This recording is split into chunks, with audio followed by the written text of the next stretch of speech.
जिस मजमून का आगाज़ किया है ईमान अजदाद पैगम्बर, ईमान पे बात। ठीक है, कल हमने एक बात कही थी इन्हीं आयात की रोशनी में कि खाने काबा नए सिरे से तामीर नहीं किया था जनाब इब्राहिम और जनाब इस्माइल अलैहिस्सलाम ने, बल्कि खाने काबा की बुनियादें मौजूद थीं, उस पर दीवारों को ऊंचा किया। वइज़ यरफ़अ इब्राहीमुल क़वाइद मिनल बैत, अल्लाह के घर की दीवारों को ऊंचा कर रहे थे, यानी बुनियादें थीं पहले से खाने काबा। इसका सबूत क्या है? क्योंकि कोई भी तावील कर सकता है ना कुरान मजीद की आयत की, आप जानते लोग अपनी मर्ज़ी से तावील भी करते हैं, तफसीर भी करते हैं, वरना आज तक ये हज़ारों तफसीरें और तावीलात जो है ये ना होती, करते हैं ना। तो इसका सबूत क्या है? कुरान मजीद में ही इसका सबूत भी मौजूद है कि खाने काबा पहले से मौजूद था। उसकी दलील देखिए, उसकी दलील ये है कि देखिए जनाब इब्राहिम यहाँ आए क्यों, जनाब इस्माइल अलैहिस्सलाम यहाँ आए क्यों, जनाब हाजरा यहाँ तशरीफ़ क्यों लाई? भाई एक मसला हो गया था ना, एक मसला हो गया था कनान में, और वो मसला ये हो गया था कि जनाब सारा सलामुल्लाह अलैहा की औलाद नहीं होती थी, औलाद अभी नहीं हुई, लेकिन जैसे यहाँ जनाब हाजरा के यहाँ इस्माइल पैदा हुए, जनाब हाजरा कनीज़ हैं, तो एक थोड़ा सा वो शौकन वाला मामला पैदा हो गया, और जनाब सारा ने ये फरमाइश की कि आप इस बच्चे को और इनकी माँ को, हाजरा को और उसके बच्चों को मुझसे दूर ले जाएं, कहीं और ले जाएं, है ना, ऐसे ही है ना। अच्छा, परेशान जनाब इब्राहिम कि अब मैं क्या करूँ, लेकिन परवरदिगार का हुक्म आया कि नहीं, जनाब सारा ने बहुत कुर्बानियाँ दी आपके लिए, आप इनकी बात की लाज रखिए और इनकी इस ख्वाहिश को पूरा कीजिए। ख्वाहिश को पूरा किया। अब यहाँ एक सवाल पैदा होता है, जनाब हाजरा ने जगह का तयन किया था कि फलां जगह ले जाओ, अकली सवाल है ना बिल्कुल। जनाब हाजरा ने ये तो नहीं, जनाब सारा ने ये तो नहीं फरमाया था कि फलां जगह ले जाओ, जनाब सारा ने तो कहा था यहाँ से ले जाएं, किसी भी आबादी में ले जाएं, किसी जगह यहाँ से ले जाएं, ऐसे ही है ना। जगह का तयन किया था क्या कि यहाँ ले जाइए, यहाँ तो नहीं ले गए।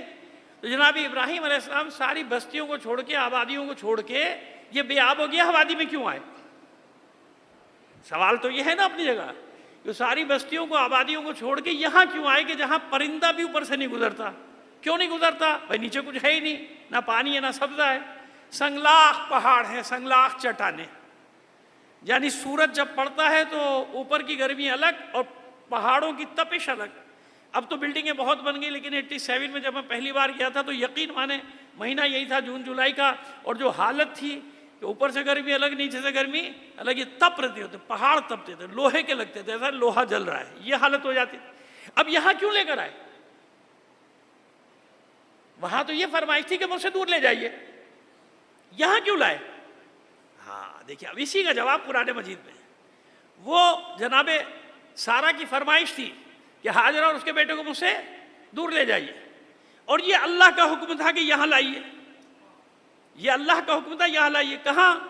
सूरह इब्राहिम, 14वां सूरा कुरान मजीद का, सूरह इब्राहिम की 37वीं आयत। अब ये रिकॉर्ड हो रहा है ना, बाद में सुन लेंगे, याद आ जाएगा आपको। सूरह इब्राहिम 14वां सूरा और उसकी 37वीं आयत, जिसमें जनाब इब्राहिम अलैहिस्सलाम इरशाद फरमाते हैं अल्लाह की बारगाह में, रब्बना इन्नी अस्कनतु मिन ज़ुर्रियती बिवादिन गैरि ज़ी ज़रइन इंदा बैतिकल मुहर्रम रब्बना लियुक़ीमस सलात। यहाँ फरमाते ऐ मेरे रब, ऐ मेरे पालने वाले, तू देख रहा है कि मैं अपनी ज़ुर्रियत में से कुछ को, मिन ज़ुर्रियतिना, अपनी ज़ुर्रियत में से कुछ को, अपनी औलाद में से कुछ को, अपनी आल औलाद में से कुछ को एक बेआब व गियाह वादी में छोड़कर जा रहा हूँ। रब्बना इन्नी अस्कनतु मिन ज़ुर्रियती बिवादिन गैरि ज़ी ज़रइन, बेआब हो गया, ना पानी है ना सब्जा है, ऐसी जगह छोड़ के जा रहा हूँ। कहाँ छोड़ के जा रहा हूँ? इंदा बैतिकल मुहर्रम, तेरे पाक घर के हमसाए में। अभी तो बनाया ही नहीं जनाब इब्राहिम ने। ये सबूत है कि खाने काबा था, बुनियादें थी, जनाब इब्राहिम ने तामीर नौ की, यानी तजदीद की खाने काबा की। अब समझ में आ गई बात? ये है कुरान मजीद से सबूत, यानी आयत से आयत जवाब दे रही है। जैसे मौला आरिफान अली इब्न अबी तालिब अलैहिस्सलाम इरशाद फरमाते हैं, युफस्सिरु बाज़ुहु बिबाज़िन, कुरान मजीद की सिफत यह कि इसकी बाज़ आयात खुद ही बाज़ की तफसीर कर देती है, बाज़ की तफसीर कर देती। अब मालूम हो गया कि यहाँ जो छोड़ा है किसके? फजल अफ़इदतम मिनन नास तहवी इलैहिम, और ऐ परवरदिगार लोगों के कुलूब को इनकी तरफ मोड़ दे। पहला मकसद तो ये बताया रब्बना लियुक़ीमस सलात, ताकि ये तेरी इबादत करें। मैं इसलिए छोड़ के जा रहा हूँ कि तेरी इबादत कायम हो। और दुआ कबूल हुई कि नहीं हुई?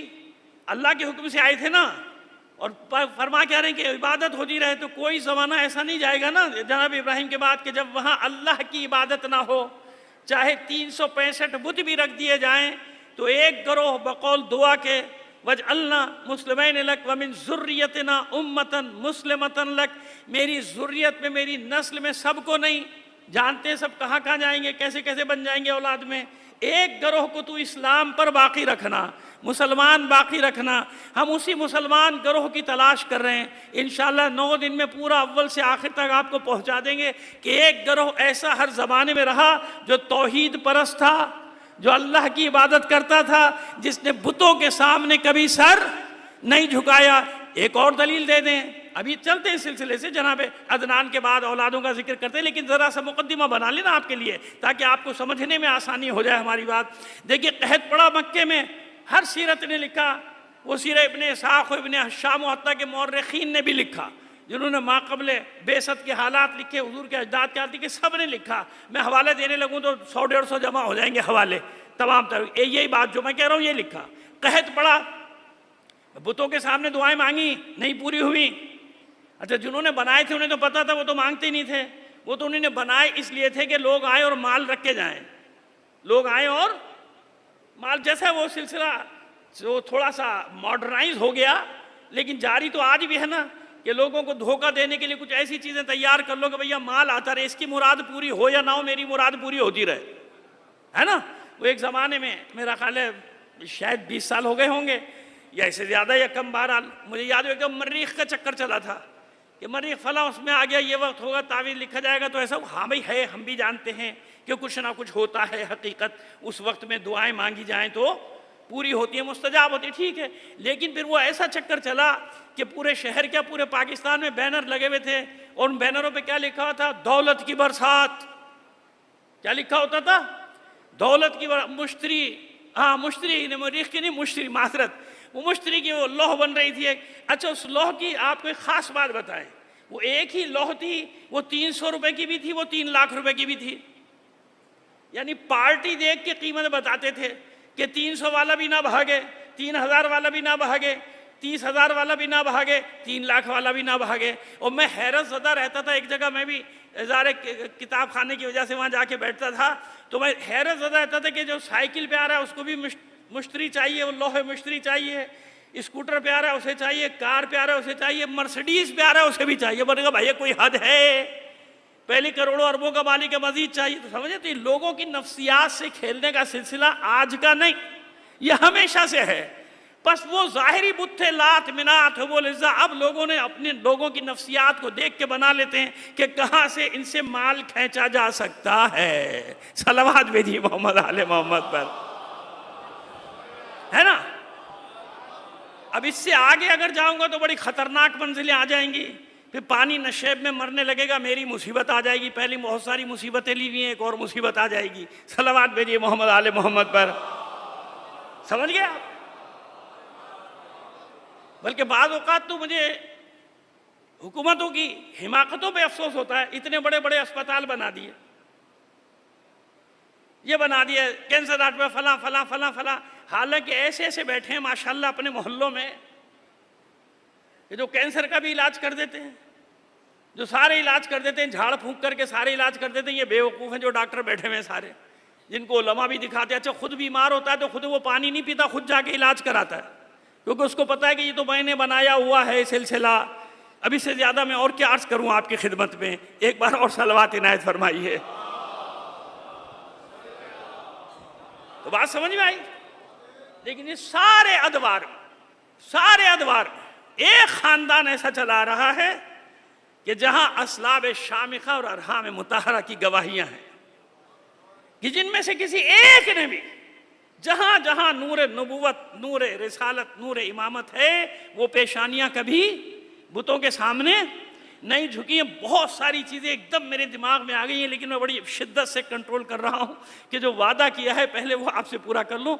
ज़िंदगी रही बाकी 7 दिन और है मेरे पास, तो उनमें वो चीज़ें बयान करूँगा आपके सामने कि जो मैंने कहा ना असलाब शामिखा अरहाम मुताहरा का सिलसिला कहाँ तक है, इंशाअल्लाह बताते हैं आपको। लेकिन अब आ जाइए, मैंने क्या अर्ज़ किया कि जहाँ भी ये नूर है वो पेशानी कभी भी बुतों के सामने नहीं झुकेगी। जनाब अदनान के बारे में मैंने आपको बताया, उनका कारनामे भी बताया कि जैसे गिलाफ उन्होंने चढ़ा दिया वैसे ही चढ़ा रहेगा भाई, और आगे चल के आ जाएगा कि ये सोना जो कहते हैं ना 120 किलो सोने से लिखा गया, इसलिए सोने की भी तारीख बता दूंगा कि सोना किसका है। हालांकि इनके हिसाब से तो ये बिदअत है ना। अरे भाई सोना किस काम का है वहाँ?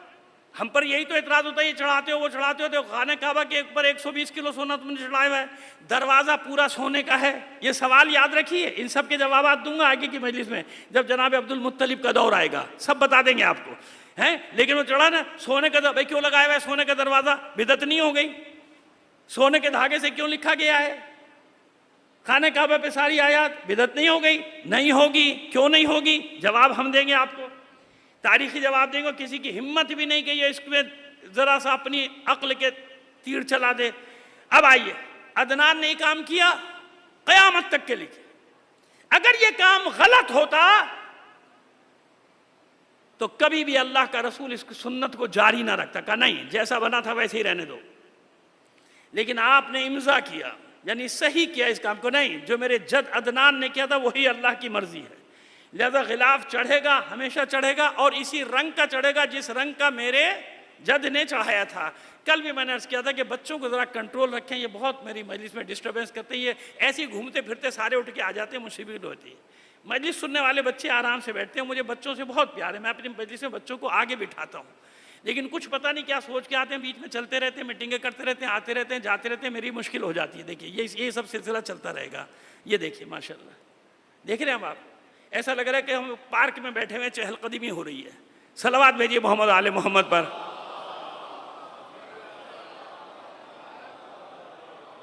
क्योंकि इसीलिए मैं बुजुर्गों से कहता हूं कि वो जरा आगे आ जाए करें तो मेरी तसल्ली, मेरी ढारस हो जाए। एक बार और सलावत इनायत फरमा दीजिएगा।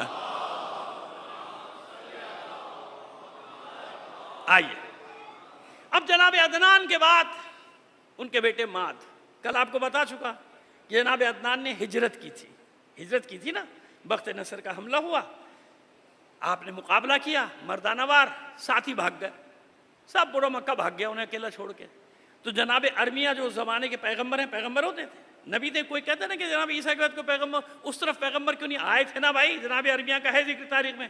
जनाब अरमिया ने राज़ी किया जनाब अदनान को कि मुआहिदा करते हैं, इसके साथ आपकी जान बचना ज़्यादा अहम है। ये हिजरत ऐसे ही थी जैसे पैगंबर ख़त्मी मर्तबा सल्लल्लाहु अलैहि वसल्लम ने, देखिए छोटी छोटी बातें आपको समझाते चले जाते हैं इस तरह से कि देखिए पैगंबर ने खौफ की वजह से हिजरत की थी? नहीं, याद रखिएगा, कई बार बता चुके हैं इस बात को, खौफ की वजह से हिजरत नहीं की थी। तारीख गवाह है कि यसरब के लोग आते रहे, दावत देते रहे, और कौल करार लिया, उनसे अहद पैमान लिया। जनाब अब्बास ने, जनाब हमजा ने, तमाम आपके चचाओं ने अहद पैमान लिया कि तुम ऐसा तो नहीं है कि तुम छोड़ दोगे, कहा कि हम वो बनी इसराइल नहीं है कि जब लड़ाई का वक्त आए तो छोड़ के चले जाएं जनाब मूसा को, हम साथ देंगे। और हुजूर ने फरमाया कि ये बिल्कुल सच कह रहे हैं, और फिर इनकलाब को बाहर भी निकालना था। आप जानते थे कि वहाँ ज़मीन हमवार है, वहाँ पे फैलेगा इस्लाम तेज़ी से। मक्के वाले चाहते थे कि ना निकलने दें, उनका मंसूबा क्या था कि बाहर ना निकलने दें, और हुजूर का मंसूबा क्या है कि निकलना है। उनका मंसूबा क्या है कि ना निकलने दें, और आपकी मंसूबाबंदी क्या है? आप पहले से तय कर चुके जाना है। लीक आउट हो गई खबर हिजरत की, जब लीक आउट हुई तो हुजूर ने अपने मंसूबे पर अमल किया। खौफ की वजह से नहीं गए, अपने मंसूबे के तहत गए थे, अपने मंसूबे के तहत आप गए थे, समझ गए आप। बस जनाब अदनान ने हिजरत की, जनाब माद या तो साथ गए या वहाँ विलादत हुई यमन में। माद इब्ने अदनान, ये बेटे जनाब अदनान के। जनाब माद जब जवान हुए, बख्त नसर मरमरा गया, तो मक्के वाले गए वफ्द बना के यमन, और दरख्वास्त की कि आप संभालिए चल के, सारा निज़ाम दरम बरहम है, इनको वापस लेकर आए इज्जत के साथ। इनका इस्तकबाल किया, और इन्होंने फिर ये पूरे बथा और यसरब, उस वक्त नाम है बथा और यसरब, मक्के और मदीने का, बथा और यसरब का निज़ाम संभाला। और निज़ाम संभालने के बाद एक काम और किया। वो काम क्या किया? हज तो जनाब इब्राहिम के ज़माने से हो रहा था ना, अरफात भी था, मुज़दलिफ़ा भी था, मिना भी था। इन जाहिलों की वजह से उसकी हदें मिट चुकी थी। जब जाहिलों के कब्जे में दीन आए तो दीन की हदें खत्म हो जाती हैं। समझ में आ गया जुमला मेरा? नहीं समझ में आया? जब भी सलवात भेजिए मोहम्मद आले मोहम्मद पर।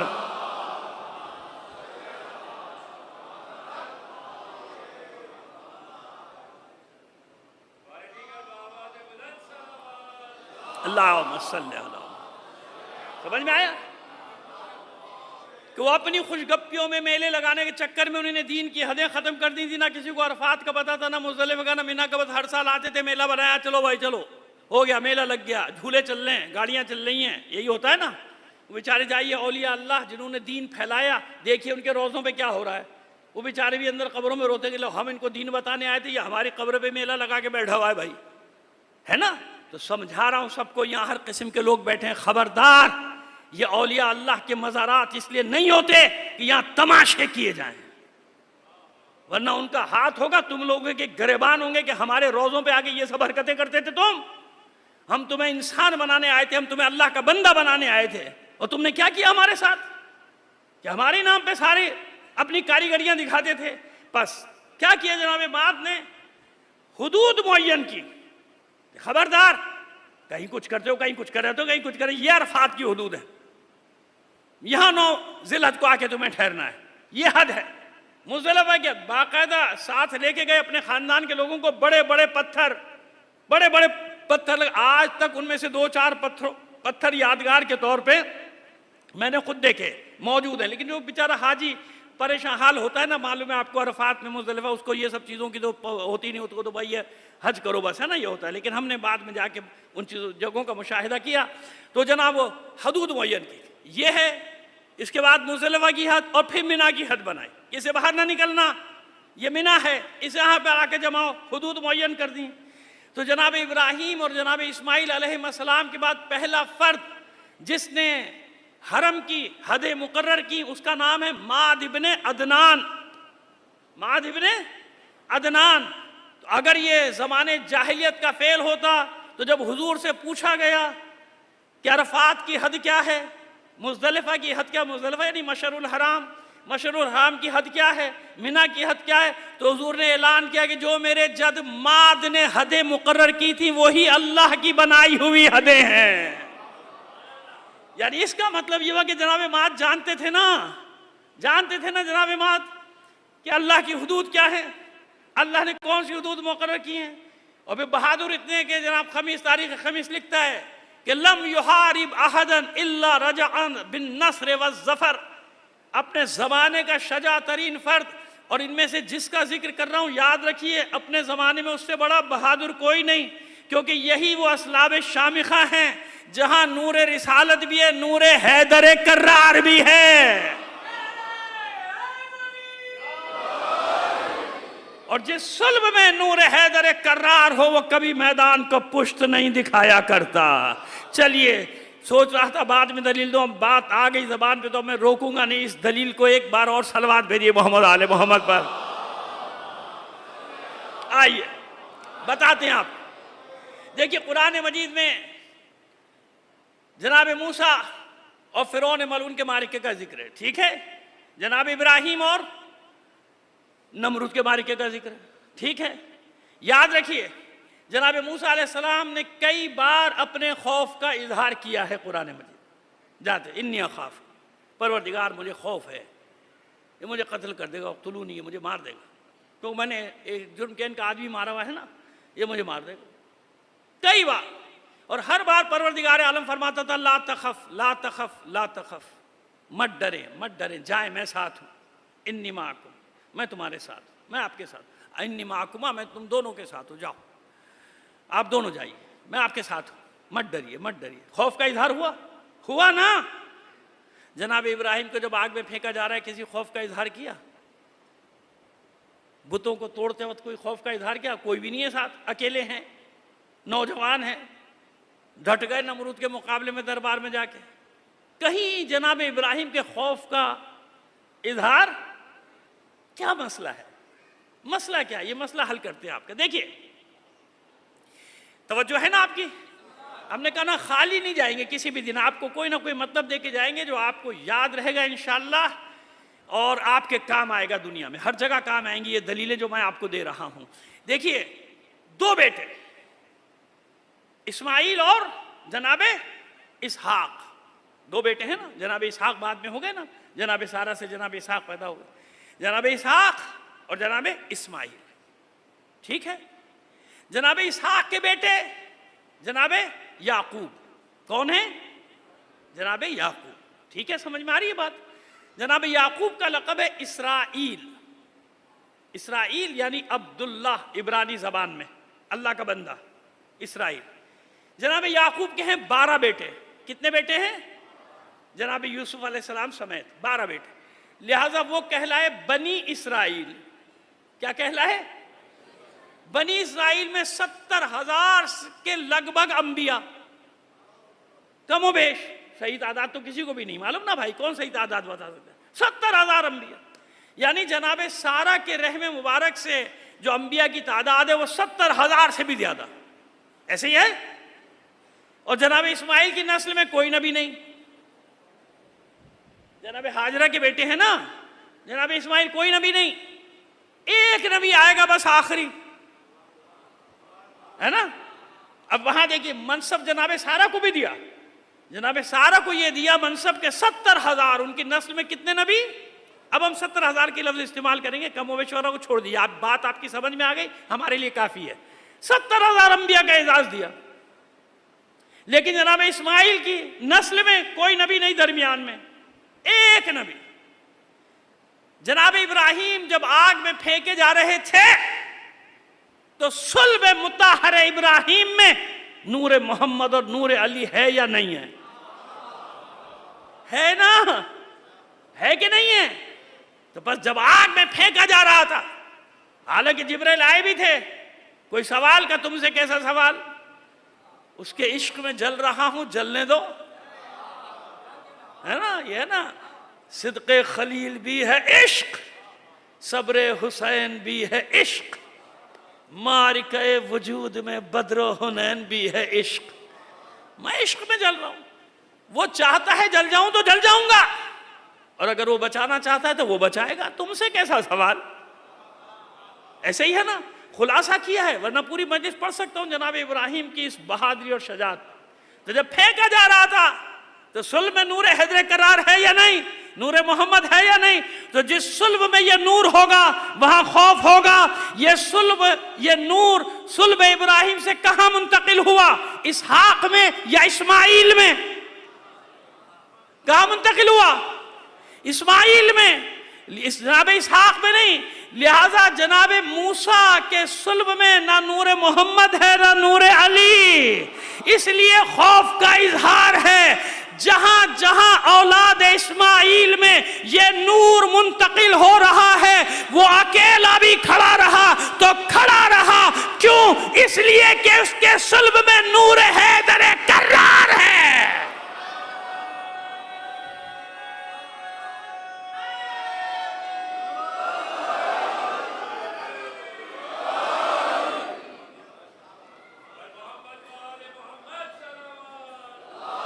समझ में आ गई बात?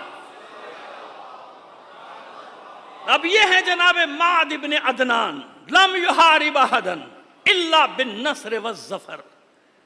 कोई लड़ाई माद ने ऐसी नहीं लड़ी कि जब वापस पलटा तो कामयाबी और कामरानी के साथ वापस पलटा। हर जंग में कामयाबी कामरानी। इसलिए हिजाज के लोग इनके पीछे रहते थे कि बचत इसी में है कि इनके पीछे रहो। काश आज के लोगों की भी ये बात समझ में आ जाती कि किसके पीछे जाना है। सलावत भेजिए मोहम्मद आले मोहम्मद पर।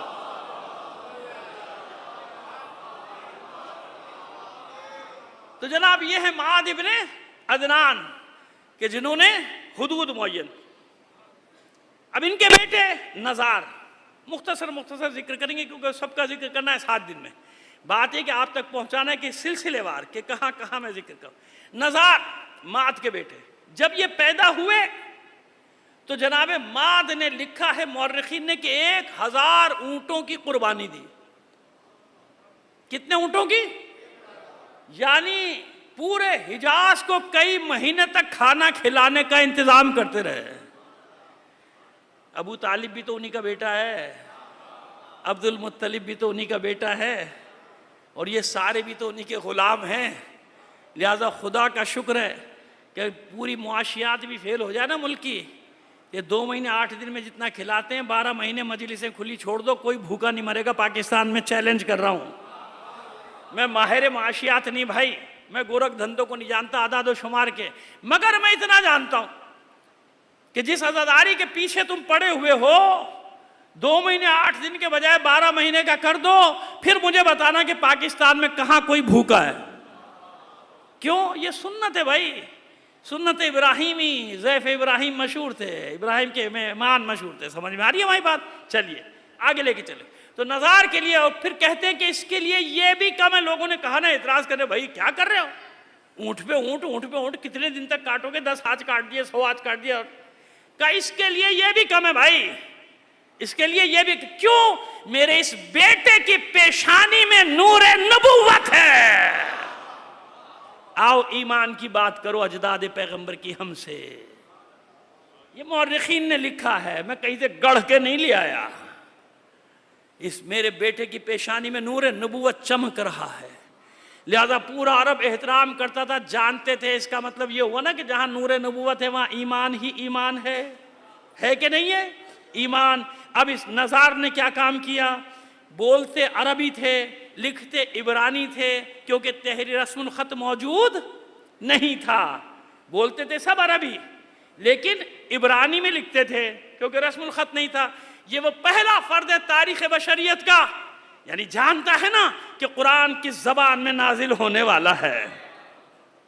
तो नज़ार वो पहला फ़र्द सबका। ये जो मैं पढ़ रहा हूँ ना, याद रखिएगा, ये मुत्तफ़िक़ अलैह है, इसमें शिया सुन्नी का फ़र्क नहीं है कि शिया ने कुछ लिखा और सुन्नी ने कुछ। ये सब यहाँ तक सब मुश्तरक आते हैं। मसाइल होते हैं बाद में, अली के बाद। समझ में आ गया? उससे पहले किसी को कोई मसला नहीं है। सलावत भेजिए मोहम्मद आले मोहम्मद पर। आइए जल्दी जल्दी बताया। बस नज़ार ने रस्मुल ख़त अरबी का ईजाद किया, लोगों को सिखाना शुरू किया, पढ़ाना शुरू किया। क्यों? जानते हैं कि आगे चल के इसी ज़बान में कुरान को नाजिल होना है। तो अल्लाह ने ये एजाज़ दिया नज़ार को कि नज़ार के एक तो पेशानी पे नूर नबुव्वत रख दिया, ताकि सब पहचान लें कि यही वो पेशानी है जहाँ से नूर रिसालत ज़ाहिर होगा या मुंतकिल होगा दीगर असलाब शामिखा में।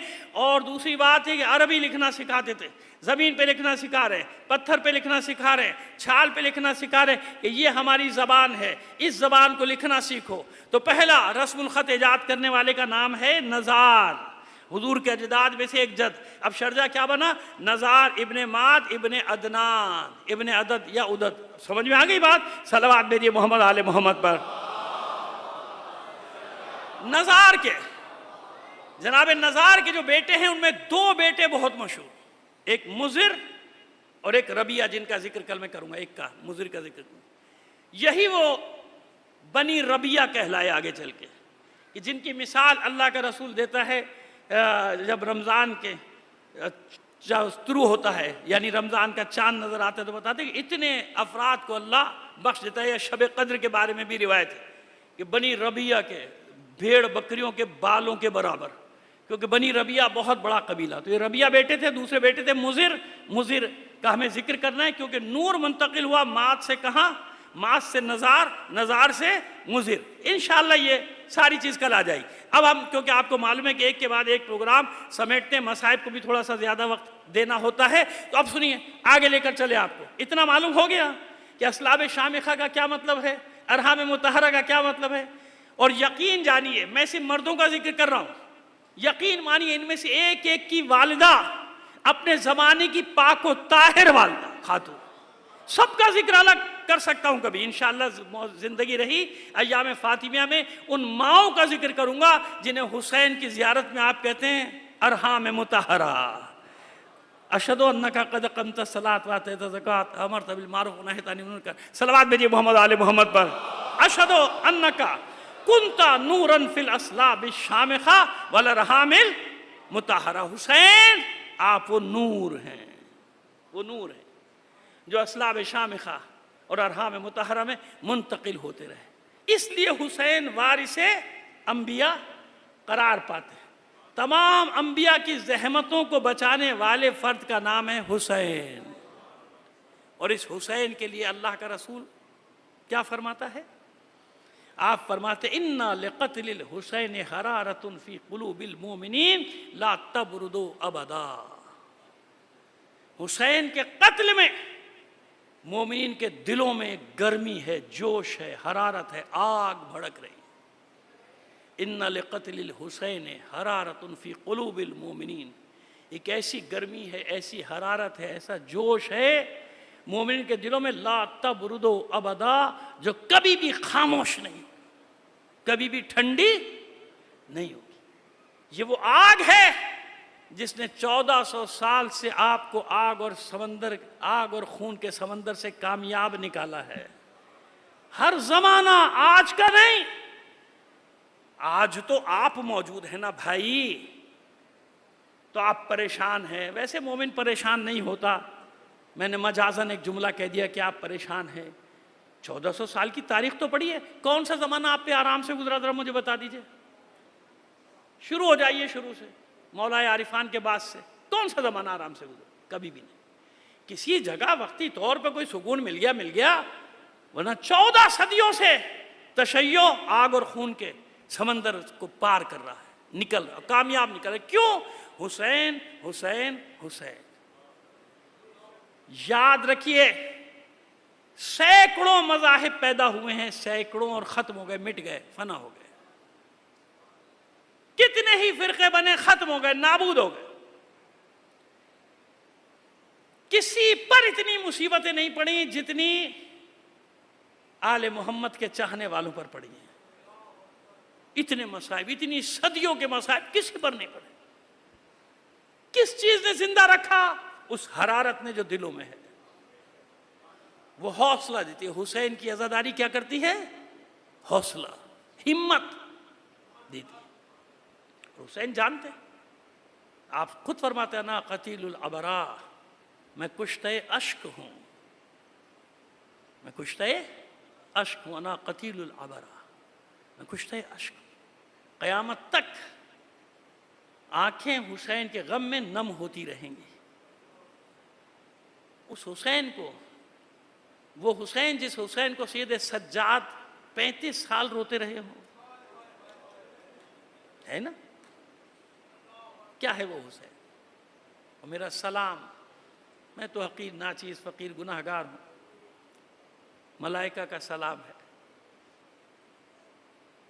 तमाम मखलूक़ात का सलाम है उस हुसैन पर और उसके अंसार पर। कैसे थे वो लोग? चश्मे फलक ने ऐसे शेर देखे ही नहीं। मालूम है एक बार शहीद होता है इंसान, मालूम थोड़ी होता है शहीद होने जा रहा हूँ, मैदान जंग में जा रहा है, बच गया, ज़ख्मी भी हो सकता है, मर भी सकता है ना। और भी हैं हमारे यहाँ, परवरदिगार सबके बुलंद मकामात करे, शोहदा के।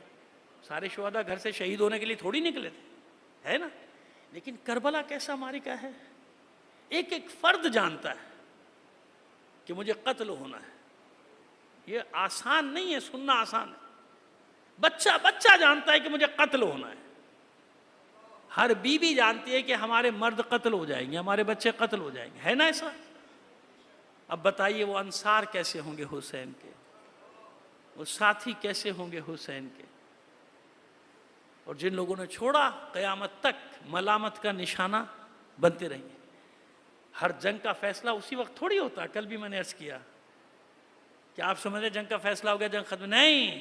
कुछ जंगों के फैसले देर पा होते हैं, वक्त गुजरने के साथ साथ उनके नताइज आने शुरू होते हैं, वक्त गुजरने के साथ साथ। जैसे करबला का वाक़या आज तक अपने असरात छोड़ रहा है। वो करबला ना होती, वो अंसार ना होते, तो आज ये मुजाहिदीन के लश्कर पैदा ना होते जो वक्त के यजीदों से टकरा रहे हैं और ऐलान कर रहे कि हम हुसैनी हैं, तुम हमें मार सकते हो, हमें झुका नहीं सकते। मेरा दिल चाह रहा है एक जुमला कह दूं, मौला आपकी बारगाह में आप खुश हो जाएं हम लोगों से। आपके पास भी एक था ना 90 साल का मुजाहिद, जिसकी पलकों को मौला ने रूमाल से ऊपर करके बांधा था, क्योंकि वो ढल की हुई थी ना, नज़र नहीं आता था, तो इतने बूढ़े थे। यहाँ से ऊपर करके ऐसे रूमाल से बांधा था ताकि जब मैदान में जाए तो नजर आए। आज दुनिया ने देखा, दुनिया समझ रही थी कि करबला के जो वाकयात बयान करते हैं माज़अल्लाह ये सब गड़े हुए अफसाने। तुमने देखा उस 86 साल के जवान को, उस 86 साल के कड़ियल जवान को जो तन्हा इन ताकतों से टकराया और अल्लाह ने उसे इज्जत दी। यह है करबला, यह है करबला, यह है करबला का नतीजा। 2 मुहर्रम आ गई, हुसैन अपने इन जानिसारों के साथ करबला की जमीन में वारिद हो गए। वारिद होने के बाद जो मक्तल की रिवायत, मशहूर रिवायत है, हम हमेशा वही पढ़ते हैं, उससे इधर उधर नहीं हटते। आपकी सवारी ने आगे बढ़ने से इनकार किया, नहीं बढ़ी आगे। कहते हैं कि आपने मुसलसल सवारियां बदली मगर कोई सवारी आगे नहीं बढ़ती थी। आसपास कोई कबीला है, कहा बनी असद के लोग कुछ फासले पर हैं, कहा बुलाओ। किसकी ज़मीन है? बनी असद ने कहा हमारी ज़मीन है। इसका नाम क्या है? गाज़रिया। और कोई नाम? का तफ। और कोई नाम? शत्तुल फरात। और कोई नाम? नैनवा। और मुसलसल इमाम पूछे और कोई नाम, और कोई नाम, 7-8 नाम बता दिए उन्होंने। फिर किसी ने दबी ज़बान से कहा मौला इसे कर्ब व बला भी कहते हैं।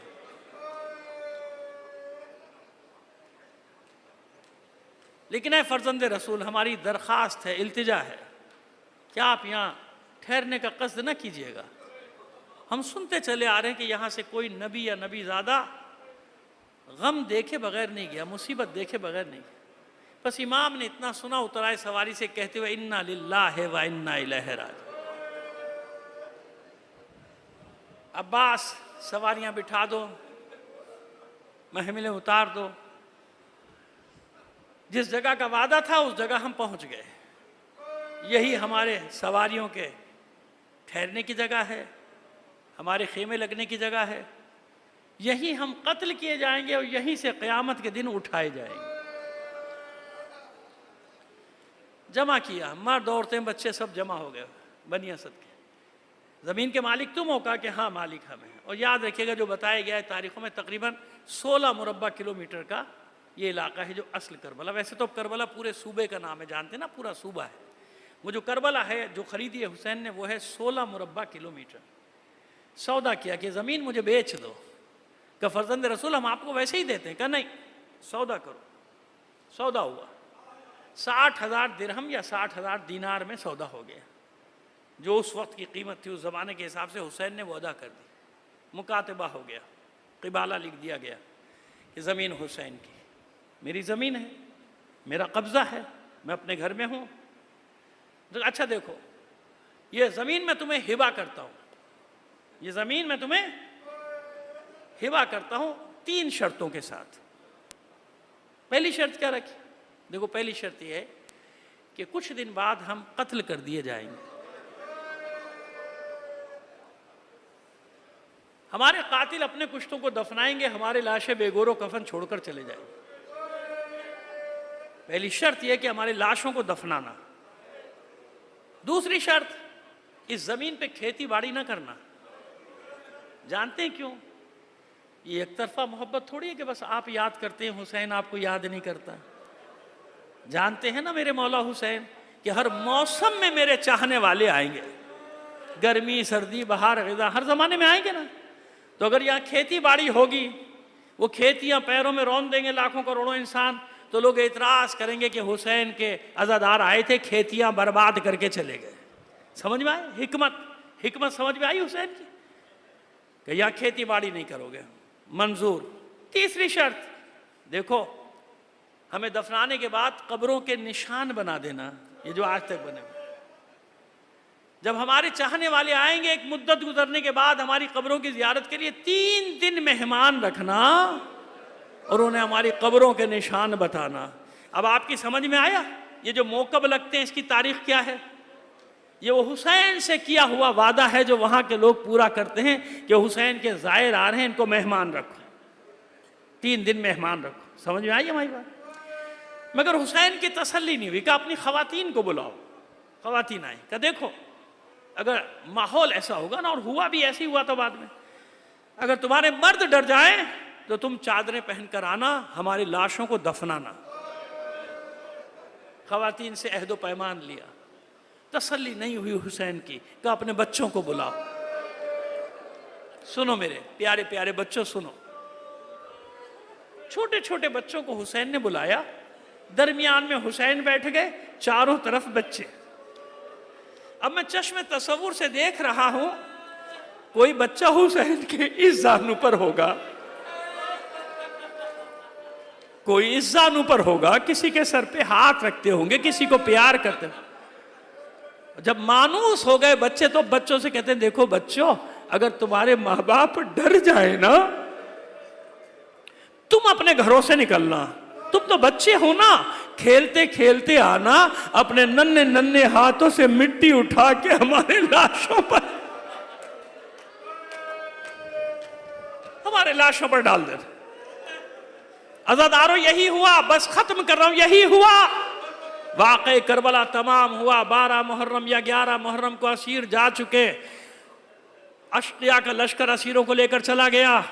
खौफ और दहशत का माहौल है। ऐसी जंग देखी थी एक दिन की, कोई घरों से नहीं निकलता था। बनी असद का मर्द, खवातीन जमा हुई कि हमने वादा किया था, मर्दों ने वादा किया था चलो हुसैन के लाशे को दफनाना है।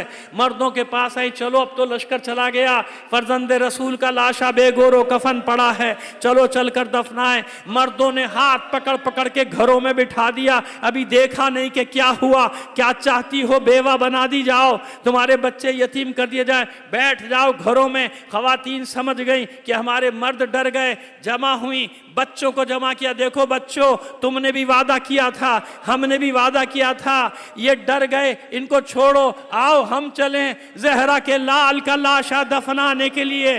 बीबियों ने सरों पर चादरें डाली, नन्हे नन्हे बच्चों को अपने साथ लिया, कुदाल बेलचे हाथों पे दौड़े करबला के मैदान की तरफ। अब मर्दों ने देखा कि अब तो ये मौत उस मौत से बदतर होगी, कयामत तक जिल्लत का दाग लगेगा। हथियार सजाए, दौड़े मैदान की तरफ, औरतों बच्चों को पकड़ा, कब बस अब चाहे कुछ भी हो जाए हम हुसैन के लाशे को दफनाएंगे।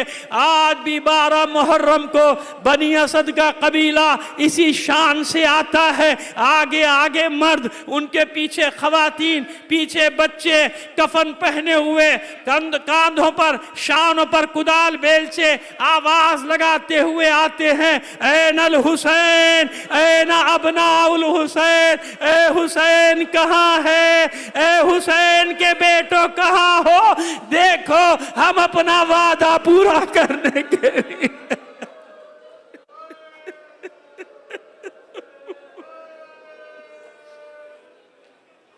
अल्लाह लानतुल्लाहि अलल कौमिज़ ज़ालिमीन वसयअलमुल लज़ीना ज़लमू अय्या मुनक़लिबिन यनक़लिबून।